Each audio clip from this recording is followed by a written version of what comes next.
Българският културен институт в Лондон организира поредната успешна и много емоционална вечер, този път посветена на Станислав Стратиев и неговата драматургия.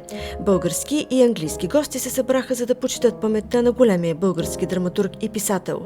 Анализ на драматургията на Стратиев беше представен от професор Моник Брюне, старши преподавател в Сорбоната и страстен изследовател на българския театър. Специален гост на вечерта беше и съпругата на Станислав Стратиев, журналистката Лилия Рачева Стратиева. За емоционалната атмосфера допринесоха изпълненията на актьора Мартин Каров по пиеси на Станислав Стратиев.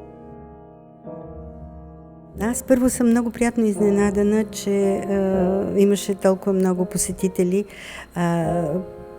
хора, които се интересуват от творчеството и познават творчеството на Станислав Стратиев. И смятам, че така беше една успешна идея, сполучлива идея на Българския културен институт. И също така мисля, че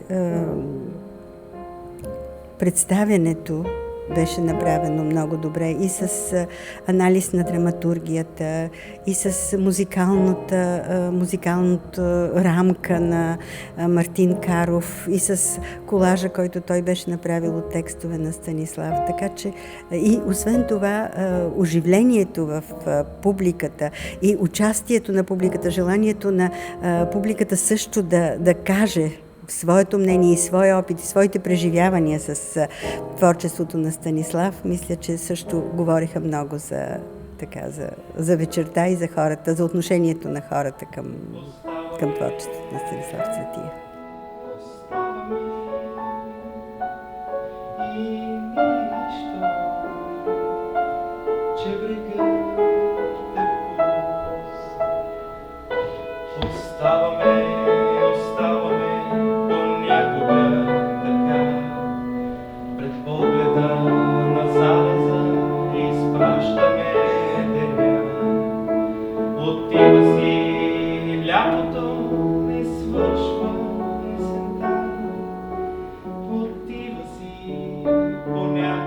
Българите в чужбина, поне моето впечатление, че доста често се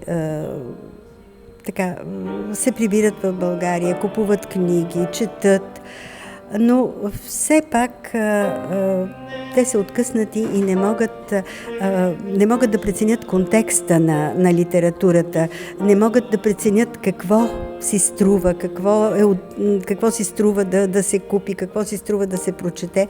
И за това е важно просто най-добрите автори, български автори, да бъдат представени в българските институции, в институти в чужбина.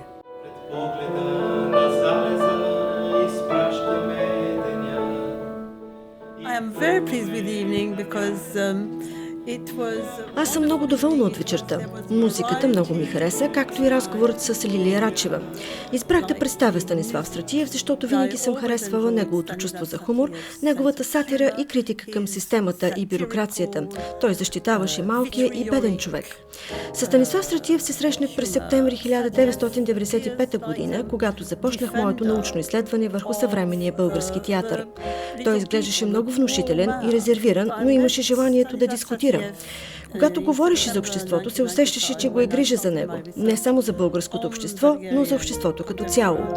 Бях изключително впечатлена от неговото присъствие. Към него можеше да се изпитва само голям респект.